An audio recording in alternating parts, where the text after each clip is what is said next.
श्रीमद् भगवद गीता ज्ञान यज्ञ प्रवचन क्रमांक 151 अध्याय 3 कर्मयोग और श्लोक क्रमांक 35।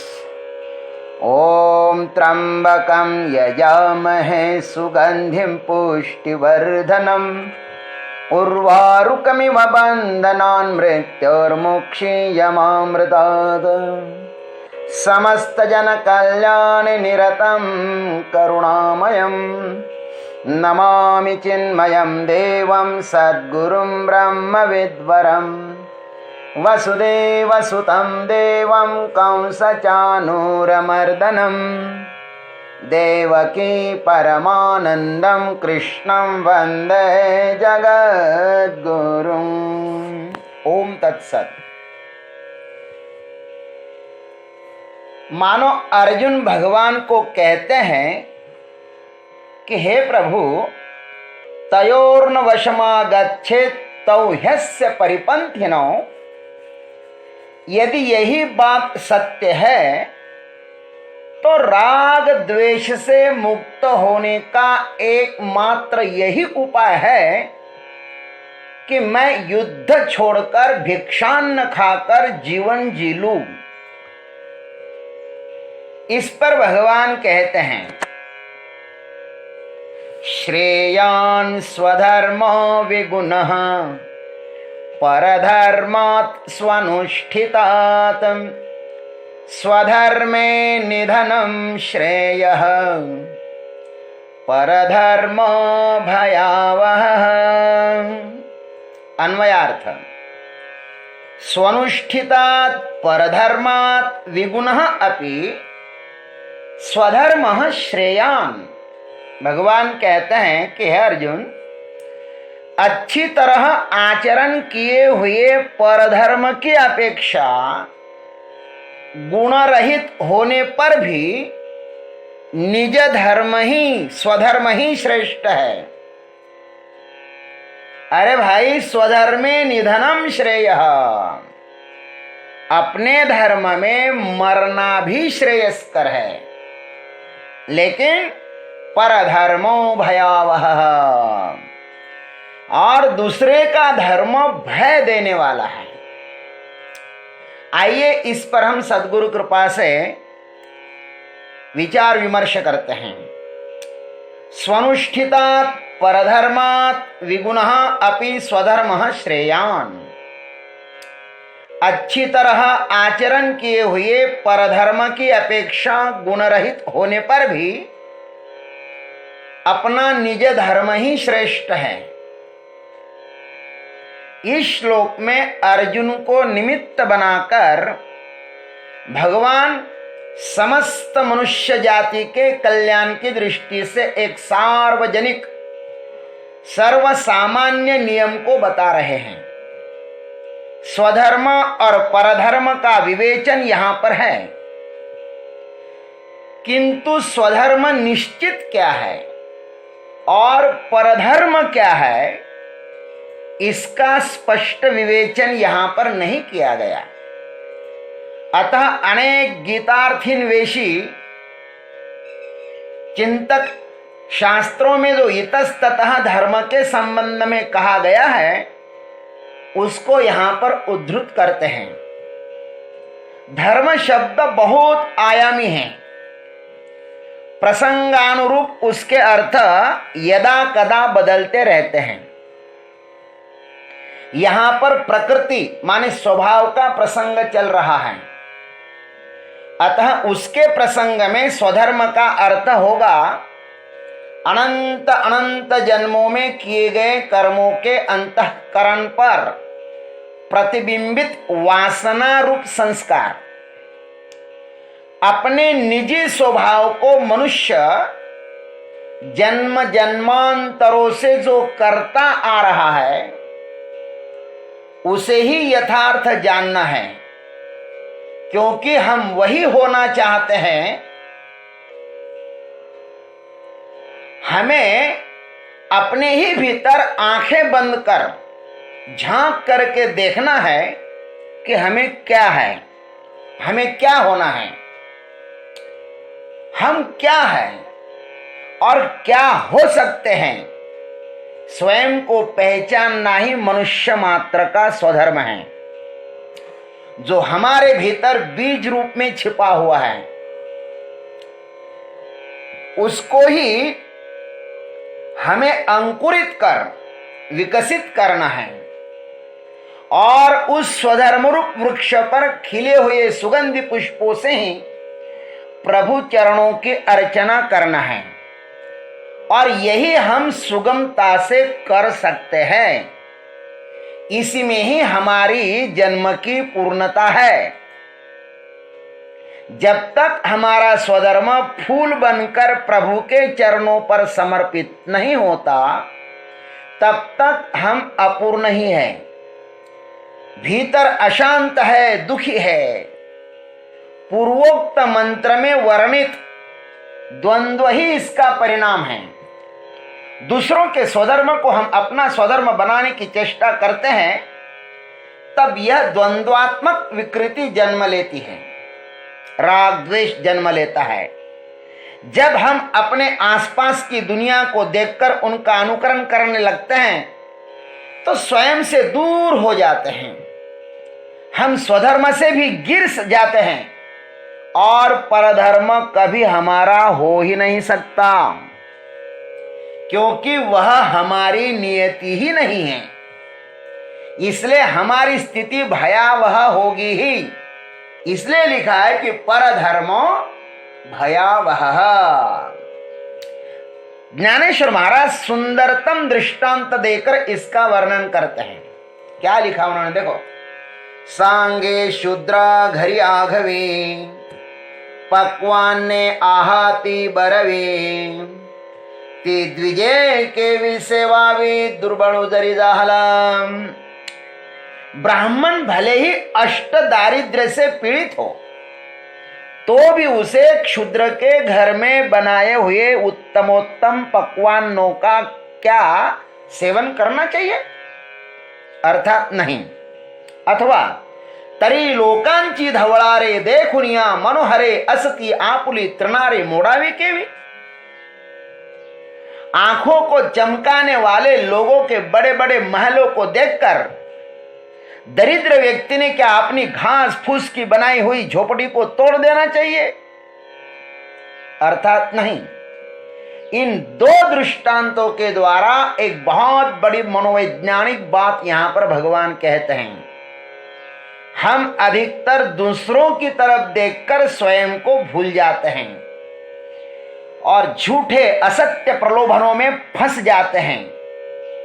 हमारे आसपास के लोगों ने जो सफलता पाई है, उसे हम पाना चाहते हैं। जिस मार्ग से पड़ोसी धनवान हुआ है या और कुछ उन्नति कर ली है उन्होंने अपने जीवन में, वो हम भी उसे पाना चाहते हैं। स्वयं के सामर्थ्य को पहचाने बिना, स्वयं को सामर्थ्य को जाने बिना दूसरों जैसा होना तो चाहते हैं, लेकिन वह हमारा सामर्थ्य है क्या? और बिना विचारे जो करे सो पाछे पछताए। हमें दूसरों का धर्म क्यों अच्छा लगता है? क्योंकि हम स्वधर्म से अनजान हैं। दूसरों का घर हमें क्यों अच्छा लगता है? क्योंकि हमें हमारे घर के बारे में पता ही नहीं है। हमारे अंतःकरण का धर्म कुरूप हो या सुरूप हो, लेकिन वही हमें पार ले जाएगा। ज्ञानेश्वर महाराज लिखते हैं, हे असो वनिता आपुली, कुरूप जरी जाहली, तरी भोगिता तेची भली जिया परी। अपनी धर्म पत्नी भले ही कुरूप हो, किंतु उसके साथ ही काम वासना भोग कर काम वासना से मुक्त होना है। वैसे ही अपना स्वधर्म भले ही कुरूप हो, किंतु उसका ही यथार्थ आचरण कर उस स्वधर्म से पार होना है। दूसरों का धर्म भले ही सुंदर हो, किंतु वह उनके लिए है। हम यदि उनके बनाए हुए रास्ते पर चले तो तो क्या हम उनके जैसा बन जाएंगे? हमारी मान्यता तो यही है कि बनना चाहिए उनके जैसा, किंतु यह सर्वथैव असंभव ही है। इस प्रभु की दुनिया में एक जैसी दो चीजें कहीं भी नहीं हैं। वृक्षों के अनेक पत्तों में भी एक जैसे दो नहीं होते हैं, तो औरों की बात ही क्या। भगवान पुनरुक्तियां नहीं करता, उनके सृजनशीलता में पुनरुक्ति नहीं है, क्योंकि उनमें सृजनशीलता अनंत है। एक जैसे दो मिलना असंभव है। फिर हम क्यों दूसरों के जैसा बनने की चेष्टा करते हैं? अरे बाबा, यही तो भ्रम है, यही तो हमारे चित्त का विपरीत दिशा में दौड़ना है। अर्जुन भिक्षा मांगना चाहते हैं और उनके भीतर भिक्षा मांगने जैसा स्वभाव है नहीं। यदि कोई डॉक्टर 40 साल वैद्यकीय सेवा करने के पश्चात बाद में कहे मुझे इंजीनियरिंग का काम करना है, तो उनसे वह होगा ही क्या? होगा उनसे? नहीं होगा। सिर्फ पश्चाताप होगा उसके जीवन में, सिर्फ दुख होगा। भगवान कहते हैं, अर्जुन, अरे दूसरों का धर्म दूर से ही अच्छा लगता है, उसके प्रलोभन में आकर तुम दोनों तरफ से गिर जाओगे। परधर्म उसके लिए भला ही अच्छा हो, किंतु तुझे नहीं होगा, क्योंकि तुम अभी बीमार हो। उसके लिए वह अमृत है, तुम्हारे लिए वह विष हो जाएगा। दूसरों के धर्म का अनुकरण न करो। हागा साखर आनी दूध, हे गौल्य किर प्रसिद्ध, परिक्रमी दोषी विरुद्ध घेपे के भी। दूध और शक्कर ये दोनों पदार्थ मीठे हैं, यह तो प्रसिद्ध ही है, किंतु वह यदि कृमि माने जंतु दोष बीमारी जिसको है, कृमि दोष ये बीमारी जिसको है, उसे दिया जाए तो अहितकारी ही होगा। इसलिए दूसरों का अनुकरण माने नकल हम न करें। स्वधर्माचरण से ही यदि हम अपने गंतव्य स्थान परमात्मा प्राप्ति को प्राप्त हो सकते हैं, तो परधर्म का अनुकरण क्यों करें? घर के ही पानी के घड़े में मोतियों की मालाएं मिलती है, तो समुद्र में मिलने वाली ताम्रपर्णी नदी का वह संगम स्थान क्यों खोजे? यदि अपने घर के वृक्ष ही कल्पतरु वृक्ष के समान फलद्रुप होते हैं, तो पागलों की तरह अमरावती के कल्प वृक्षों की क्यों इच्छा करें? सदगुरु के चरण तीर्थों से यदि पवित्रता प्राप्त होती है, तो अन्य अन्य तीर्थों की खोज में इतस्ततः क्यों भटके? ईश्वर भाव से माँ बाप की पूजा करने से यदि मोक्ष मिलता है, तो फिर सुज्ञ लोग अन्य अन्य देवताओं की उपासना क्यों करें? अरे बाबा, स्वधर्मे निधनम श्रेय, अपने धर्म में मरना भी श्रेयस्कर है। स्वधर्मानुष्ठान से यदि असफलता भी मिले तो वह श्रेयस्कर है। देखो, खुद साइकिल चलाना और दूसरों के पीछे बैठना, इन दोनों में बहुत भेद है। तुम संपूर्ण जिंदगी यदि दूसरों के पीछे साइकिल पर बैठे, तो भी उसका अनुभव हमारा अनुभव नहीं बन सकता। हम जैसे थे वैसे ही रहेंगे और डरेंगे भी गिरने से, दुखी भी होंगे चलाने वालों के आनंद को देखकर, उनके उत्साह को देखकर। देखो क्या साइकिल चला रहा है और उन पीछे बैठे हैं, ईर्ष्या भी होगी। तब और भी विकृत होंगे हम। इसलिए हम खुद चलाना सीखे तो यदा कदा गिरना भी पड़ेगा, मुसीबतें भी आएंगी, असफलता भी आएगी, किंतु सीख जाएंगे तो वह अनुभव भी हो जाएगा।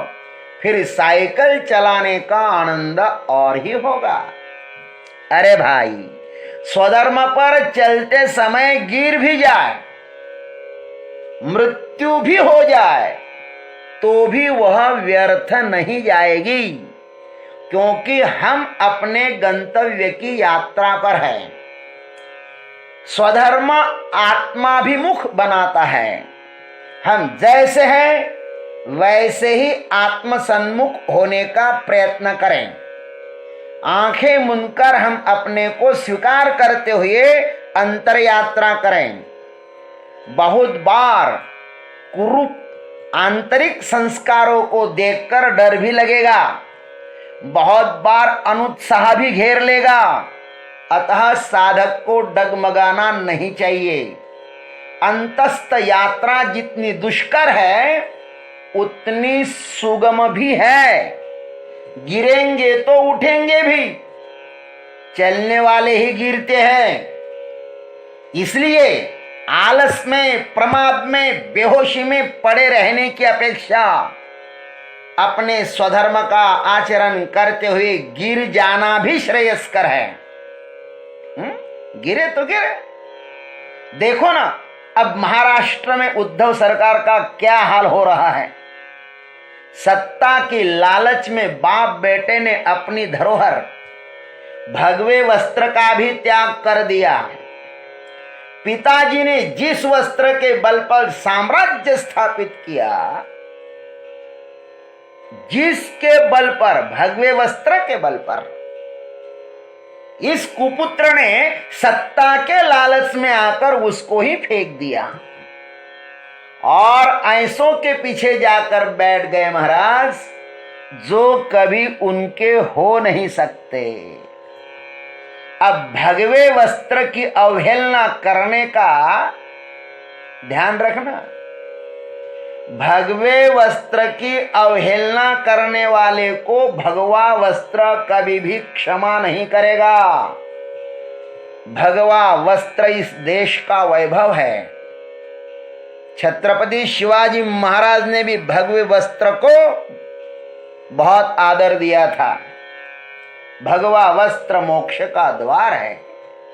अरे मूर्ख, भगवे वस्त्र की तो तुम्हें रक्षा करनी चाहिए थी, किंतु तुमने अपने क्षुद्र स्वार्थ के लिए उसका ही त्याग कर दिया। मेरे शांति प्रिय गुरुबंधुओं की जो पाल घर में पीट पीट कर हत्या कराई गई है ना, अब देखो भगवे वस्त्र का चमत्कार। तब से तुम्हारी उल्टी गिनती शुरू हो गई है। संत का अपराध करना, भगवे वस्त्र का अपराध करना, ये बहुत बड़ी बात है। ध्यान रखना, कभी अपमान नहीं करना चाहिए। और क्षुद्र स्वार्थ के लिए अपना धर्म कभी छोड़ना नहीं चाहिए। धर्म के लिए भगवस्त्र, सत्ता के लिए भगवस्त्र का त्याग कर दिया, गलत किया। पर धर्मो भयावह, भगवान तो जीने के लिए कह रही है। भगवत गीता जीने के लिए कह रही है। सही में भगवत गीता का अध्ययन प्रत्येक व्यक्ति को करना चाहिए। देखो ना, भगवान कहते हैं पर धर्मो भयावह, और दूसरों के धर्म का अनुकरण करना परिणाम में भयावह ही होता है। संसार में जितने मनुष्य हैं उतने ही मार्ग है। मार्ग अनंत है लेकिन गंतव्य एक है। नदियां अनेक है, समुद्र एक है। घट में प्रतिभाषित सूर्य प्रतिबिंब अनेक है लेकिन सूर्य बिंब एक है। आत्माएं अनेक है, परमात्मा एक है। बिजली पर चलने वाले उपकरण अनंत है लेकिन बिजली एक है। मनुष्य के स्वधर्म, स्वभाव, प्रकृति अनेक है लेकिन आत्मधर्म एक है, और वह है सच्चिदानंद। और यह सच्चिदानंद जब भी मिलेगा, जिसको भी मिलेगा और जिसे भी अब तक मिला है, वह स्वयं के भीतर ही मिला है, अपने ही भीतर प्राप्त हुआ है। इसलिए भगवान बहुत ही इस वाक्य पर जोर देकर कर रहे हैं, बहुत जोर देकर कह रहे हैं परधर्म भयावह। दूसरों के भीतर नहीं, स्वयं के भीतर ही उसे खोजो। परमार्थ मात्र ध्यान रखना, परमार्थ ही मनुष्य को तार सकता है। परधर्म मात्र सम्मोहन है, एक गंतव्यहीन भटकन है। चलना तो बहुत पड़ता है लेकिन मिलता कुछ भी नहीं है। अतः हम जहां हैं, जैसे हैं, जो है वहीं से आत्म प्राप्ति की यात्रा पर निकलना चाहिए। हमें अपने ही स्वधर्माचरण से परमात्मा मिलेगा। ध्यान रखना, अंत में भगवान स्वधर्म को भी त्यागने की बात कहते हैं।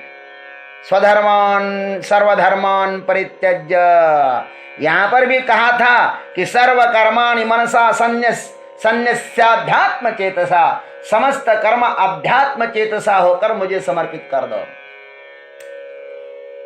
देखो, कुछ भी पकड़ने की अपेक्षा स्वधर्म पकड़ो और अपने गंतव्य तक पहुंचने के बाद उसे भी छोड़ दो। और छोड़ने के लिए ही तो पकड़ना पड़ता है ना। नाव में नाव से उतरने के लिए ही बैठना पड़ता है, किंतु बैठने में और उतरने में बहुत अंतर है। बैठते हैं हम उस किनारे, ध्यान रखना, बैठते हैं हम उस किनारे और उतरते हैं हम इस किनारे।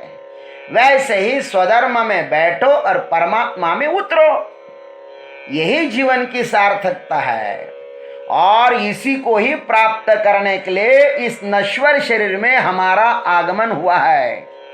इसी नश्वर को यथार्थ जानकर, ध्यान कर, इसी नश्वर शरीर को यथार्थ जानकर ईश्वर में प्रवेश करना है। और यही भगवान कहते हैं, स्वधर्मे निधनम श्रेयः परधर्मो भयावहः। ओम तत्सत। जय गुरुदेव, जय जगदीश्वर, जय जय महाकाल।